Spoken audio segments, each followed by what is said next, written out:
Chapitre 15. La forêt interdite. Les choses n'auraient pas pu tourner plus mal. Rusard les conduisit dans le bureau du professeur McGonagall, où ils s'assirent en silence. Hermione tremblait. Harry tournait et retournait dans sa tête toutes les excuses qu'il pouvait trouver pour justifier leur conduite, mais aucune ne paraissait convaincante. Ils étaient pris au piège.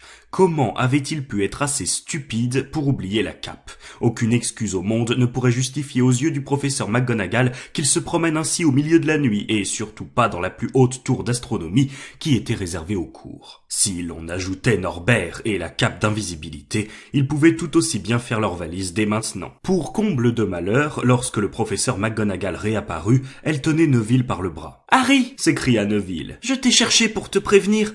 J'ai entendu Malfoy dire qu'il allait te coincer et il a dit que tu avais un drag. » Harry fit un signe de tête frénétique pour interrompre Neville, mais le professeur McGonagall l'avait vu. Elle semblait dans un tel état de fureur qu'elle aurait pu cracher le feu beaucoup mieux que Norbert. « Je n'aurais jamais cru ça de vous.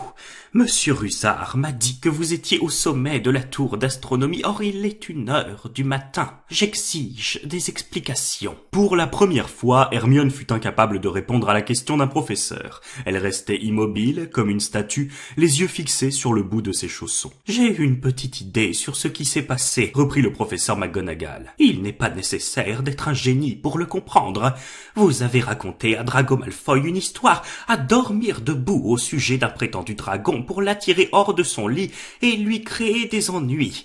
Je l'ai déjà pris sur le fait et vous devez être très content que Neville Londubat ait également cru à votre histoire. » Harry croisa le regard de Neville et essaya de lui faire comprendre que ce n'était pas vrai. Il avait en effet remarqué son expression stupéfaite et peinée. Pauvre Neville. Harry savait ce qu'il avait dû lui en coûter de partir à leur recherche dans l'obscurité du château pour les prévenir. « Je suis outré, » dit le professeur McGonagall. « 4 élèves qui se promènent dans les couloirs la même nuit. Je n'ai jamais vu une chose pareille. Miss Granger, je pensais que vous étiez plus raisonnable. Quant à vous, Monsieur Potter, je croyais que vous attachiez plus de prix au prestige de Gryffondor. Vous serez tous les 3 en retenue et, croyez-moi, vous aurez du travail à faire.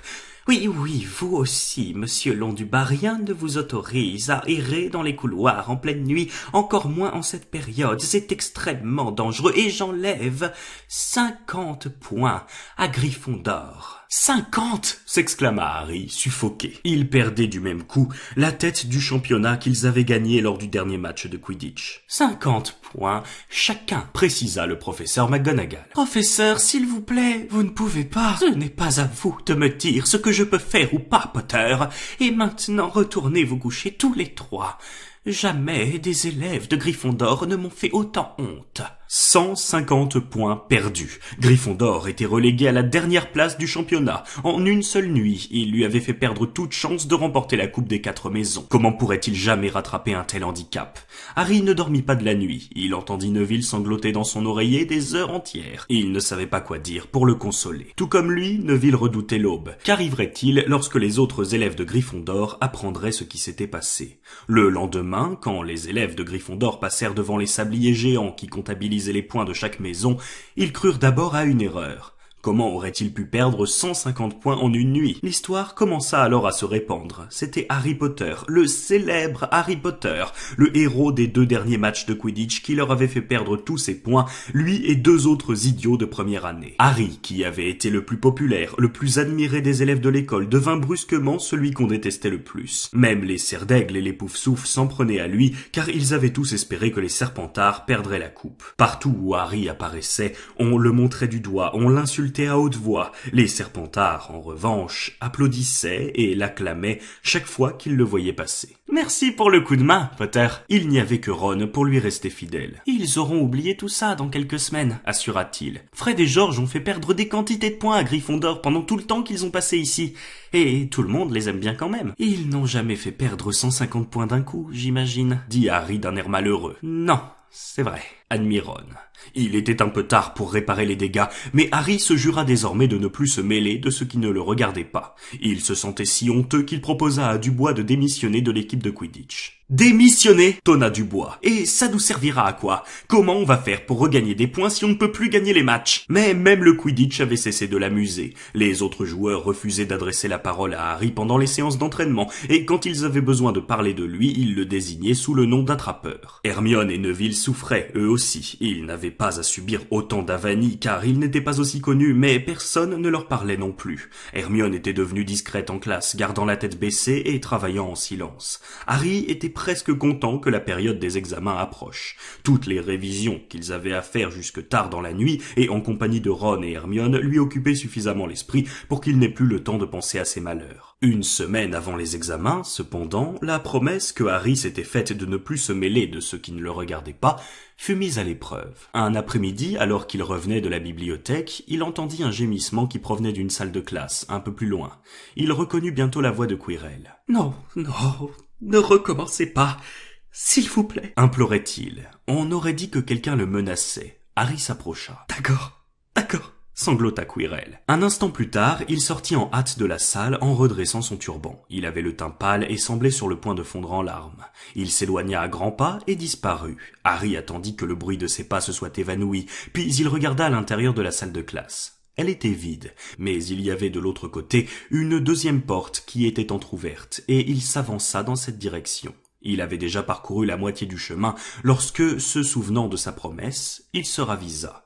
De toute façon, il était prêt à parier une douzaine de pierres philosophales que c'était Rogue qui était parti par là, et d'après ce qu'il venait d'entendre, Quirrell avait fini par céder à ses menaces. Harry retourna aussitôt à la bibliothèque et raconta à Ron et à Hermione ce qu'il avait entendu. « Alors, Rogue a fini par y arriver, » soupira Ron. « Si Quirrell lui a révélé comment neutraliser son sortilège, il reste touffu, » fit remarquer Hermione. « Peut-être que Rogue a trouvé le moyen de passer devant lui sans avoir eu besoin de le demander à Hagrid, » dit Ron en jetant un coup d'œil aux milliers de livres qui les entouraient. « J'imagine qu'il doit bien y avoir un bouquin qui indique comment s'y prendre avec un chien géant à 3 têtes.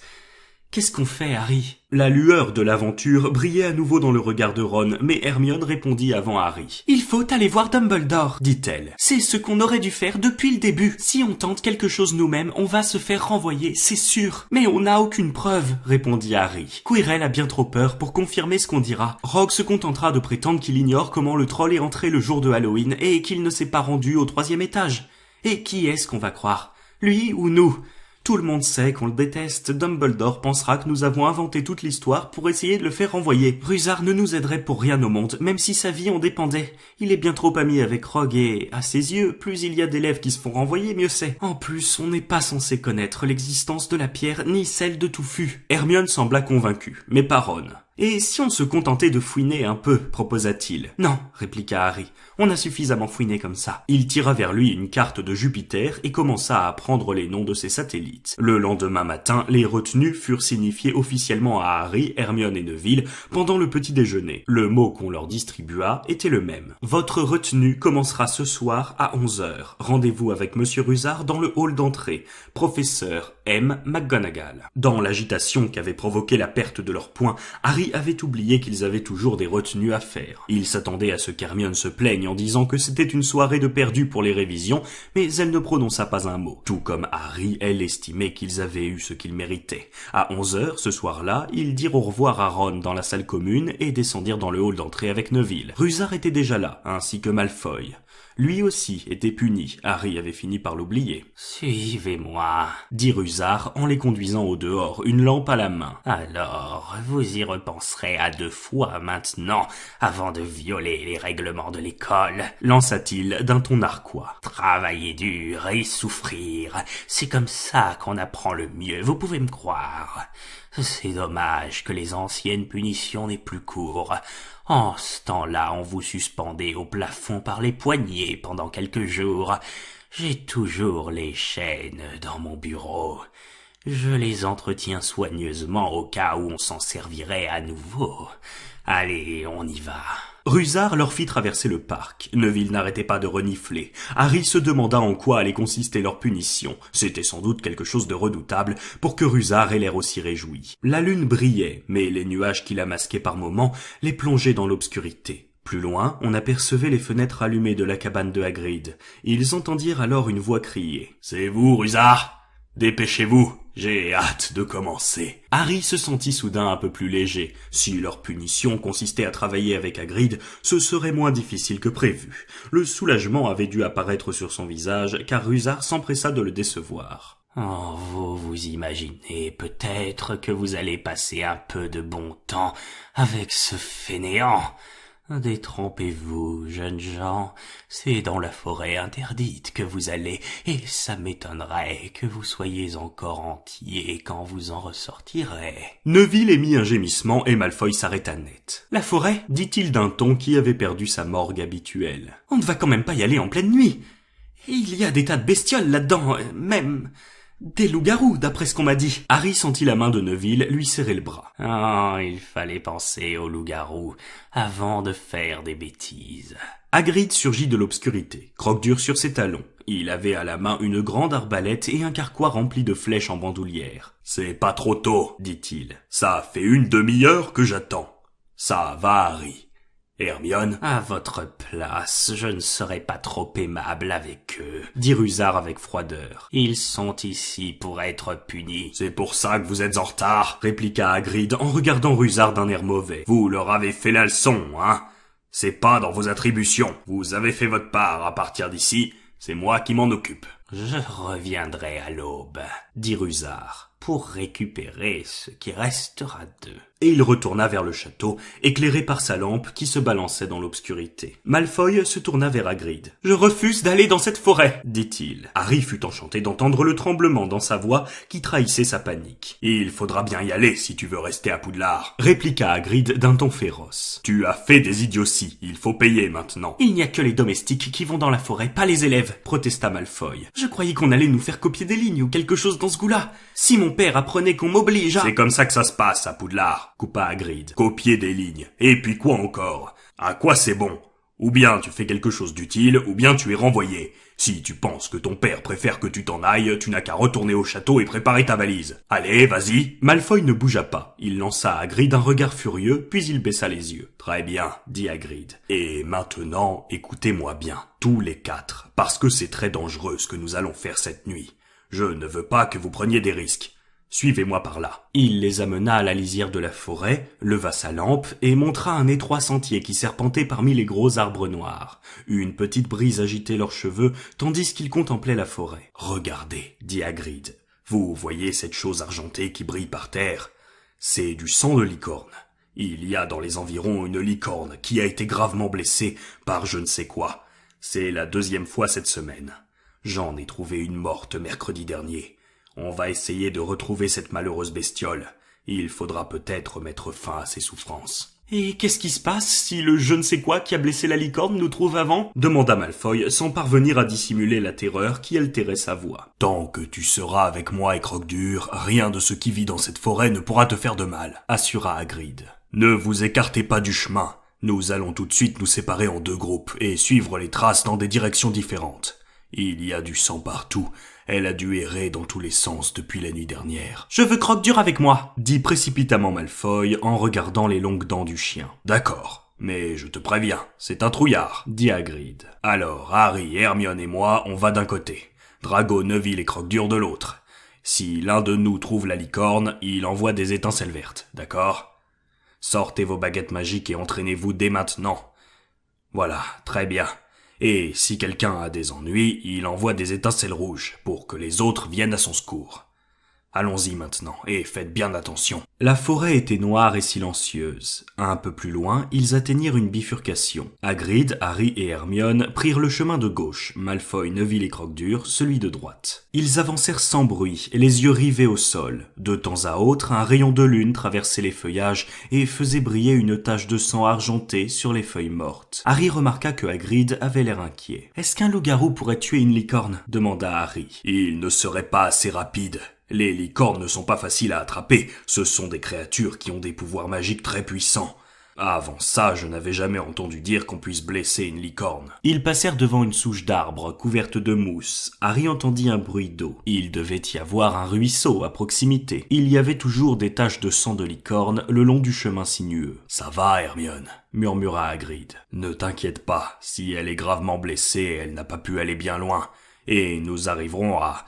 Vite ! Cachez-vous derrière cet arbre !» Hagrid attrapa Harry et Hermione et les souleva de terre pour les cacher derrière un grand chêne, à l'écart du chemin. Il saisit une flèche dans son carquois, l'ajusta sur son arbalète, qu'il leva, prêt à tirer. Tous trois tendirent l'oreille. Quelque chose rampait sur des feuilles mortes. On aurait dit le bas d'une cape qui traînait sur le sol. Hagrid scruta le sentier. Mais quelques instants plus tard, le bruit s'était évanoui. « J'en étais sûr », murmura-t-il. « Il y a dans cette forêt quelque chose qui ne devrait pas y être. »« Un loup-garou » risqua Harry. « Ça, ce n'était ni un loup-garou, ni une licorne, » dit sombrement Hagrid. « Bon, suivez-moi. » Mais faites bien attention. Ils avancèrent plus lentement, guettant le moindre bruit. Soudain, dans une clairière un peu plus loin, quelque chose bougea nettement. « Qui est là ?» lança Hagrid. « Montrez-vous !»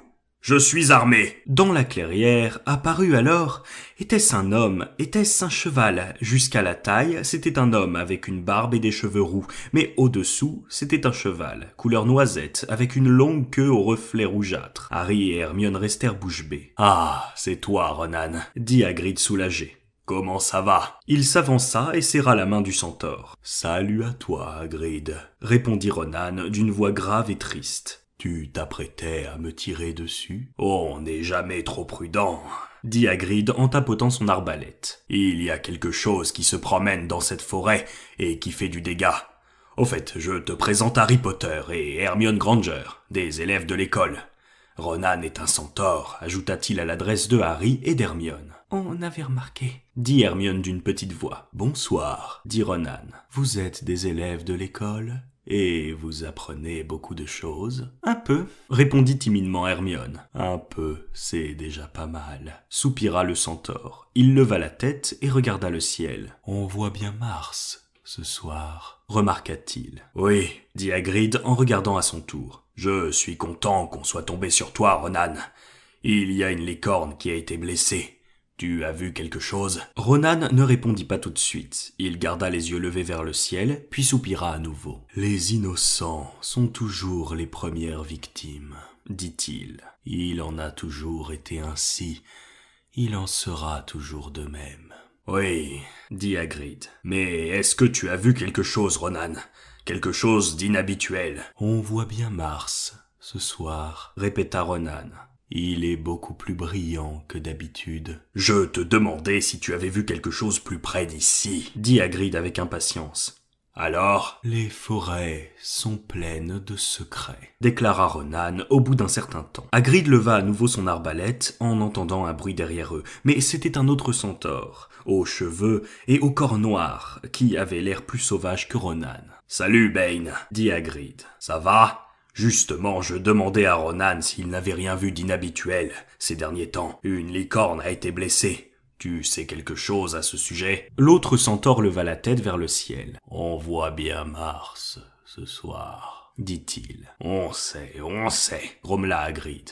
Bon, écoutez, si vous remarquez quelque chose tous les deux, dites-le-moi, d'accord ?» Il s'éloigna ensuite de la clairière, suivi de Harry et d'Hermione, qui regardèrent Ronan et Bane par-dessus leurs épaules jusqu'à ce que les arbres les dissimulent. « Avec les centaures, impossible d'obtenir une réponse claire, » dit Hagrid. « Ils passent leur temps à regarder les étoiles, ces imbéciles. Rien ne les intéresse si ça ne se passe pas au moins sur la Lune. »« Il y en a beaucoup ici ?» demanda Hermione. « Oh, pas mal, oui. Ils restent entre eux le plus souvent, mais je vais les voir si jamais j'ai besoin d'un renseignement. Ils savent beaucoup de choses. L'ennui, c'est qu'ils ne sont pas très bavards. »« Vous croyez que c'était un centaure qu'on a entendu tout à l'heure ?» demanda Harry. « Non, ça ne ressemblait pas à des bruits de sabots. Je suis sûr que c'était ce qui a tué la licorne. Je n'avais jamais entendu ça auparavant. » Ils s'enfoncèrent un peu plus dans l'épaisse forêt. Harry avait le sentiment désagréable qu'on les observait et il n'était pas fâché que Hagrid soit armé. Soudain, Hermione agrippa le bras de Hagrid. « Regardez !» s'écria-t-elle. « Des étincelles rouges !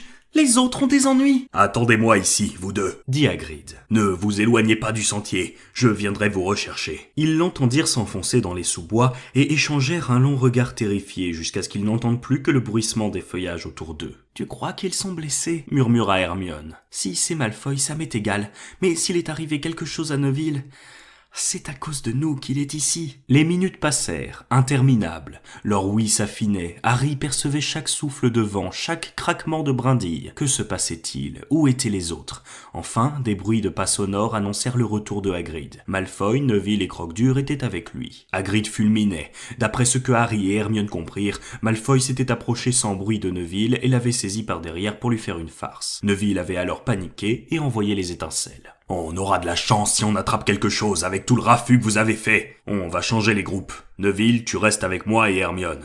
Toi, Harry, tu vas avec Croque-Dur et cet imbécile.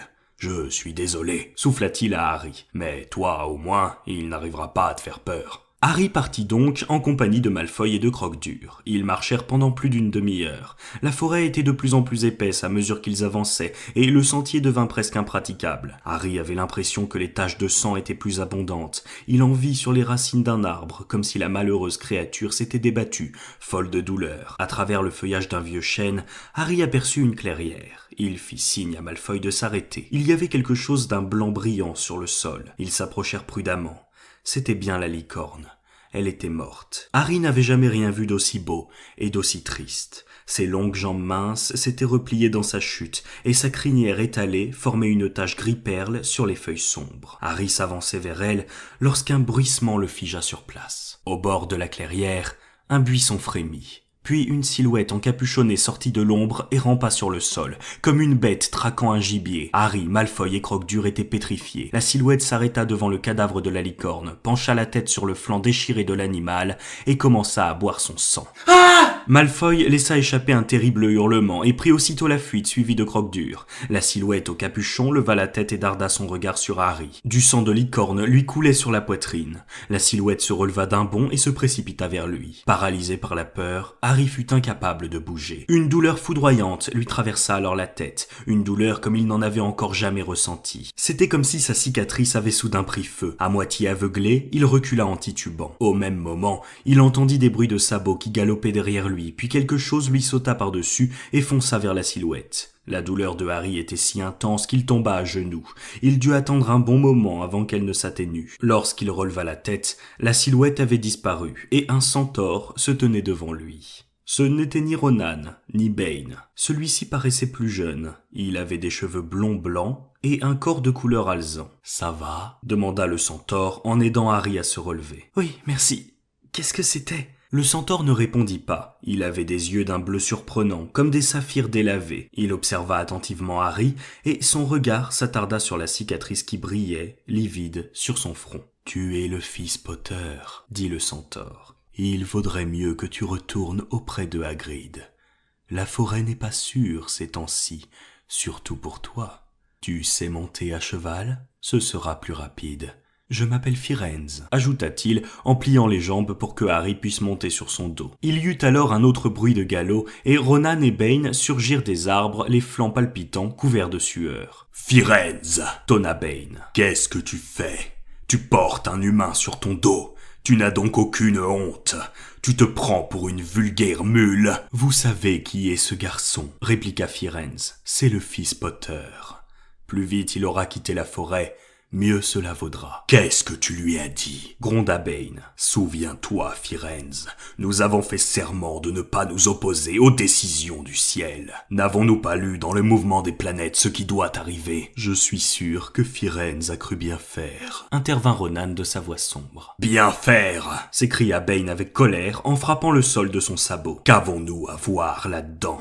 Les centaures se soumettent au décret du destin. Nous n'avons pas à nous promener comme des ânes pour aller chercher les humains égarés dans la forêt. » Sous le coup de la colère, Firenze se mit à ruer et Harry dut se cramponner pour ne pas tomber. « Tu ne vois donc pas cette licorne ?» lança-t-il à Bane. « Tu ne comprends pas pourquoi elle a été tuée. Les planètes ne t'ont pas dévoilé ce secret. Je me dresse contre ceux qui se cachent dans cette forêt, Bane, même s'il faut pour cela venir en aide à un humain. » Firenze partit alors au galop et Harry essaya de s'accrocher de son mieux tandis qu'il plongeait dans la forêt, laissant Ronan et Bane derrière eux. Harry n'avait aucune idée de ce qui se passait. « Pourquoi Bane est-il tellement en colère ?» demanda-t-il. « C'est à cause de cette chose dont tu m'as sauvé ?» Firenze ralentit l'allure et conseilla à Harry de baisser la tête pour ne pas se heurter aux branches basses, mais il ne répondit pas à la question. Ils poursuivirent leur chemin en silence, puis, alors qu'ils traversaient d'épais sous-bois, Firenze s'arrêta soudain. « Harry Potter, dit-il, sais-tu à quoi sert le sang des licornes ?»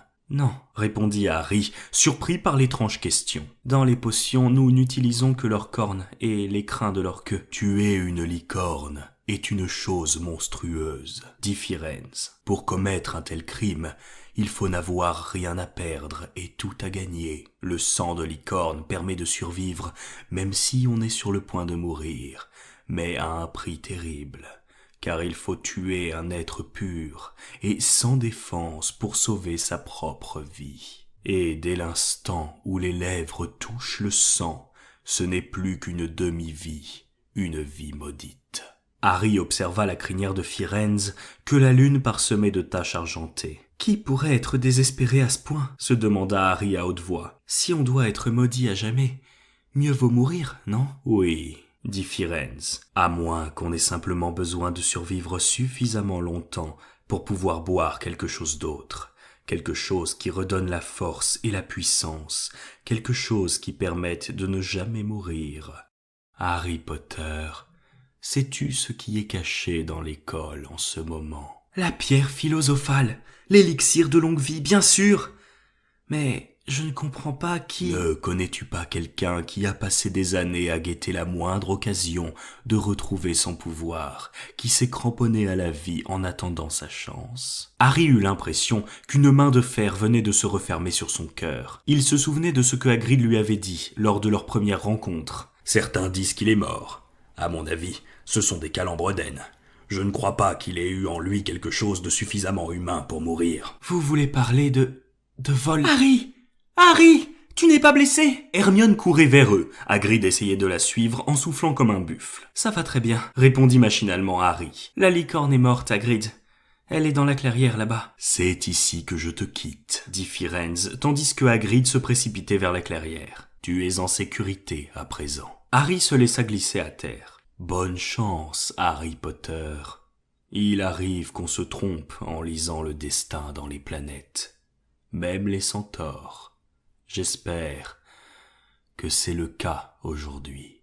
Il fit demi-tour et s'en alla dans les profondeurs de la forêt. Harry le regarda s'éloigner en frissonnant. Ron était tombé endormi dans la salle commune sombre en attendant leur retour. Mais lorsque Harry le secoua, il se sentit parfaitement réveillé et écouta le récit de ce qui s'était passé dans la forêt. Harry ne tenait pas en place. Toujours tremblant, il faisait les 100 pas devant la cheminée. « Rogue veut la pierre pour la donner à Voldemort.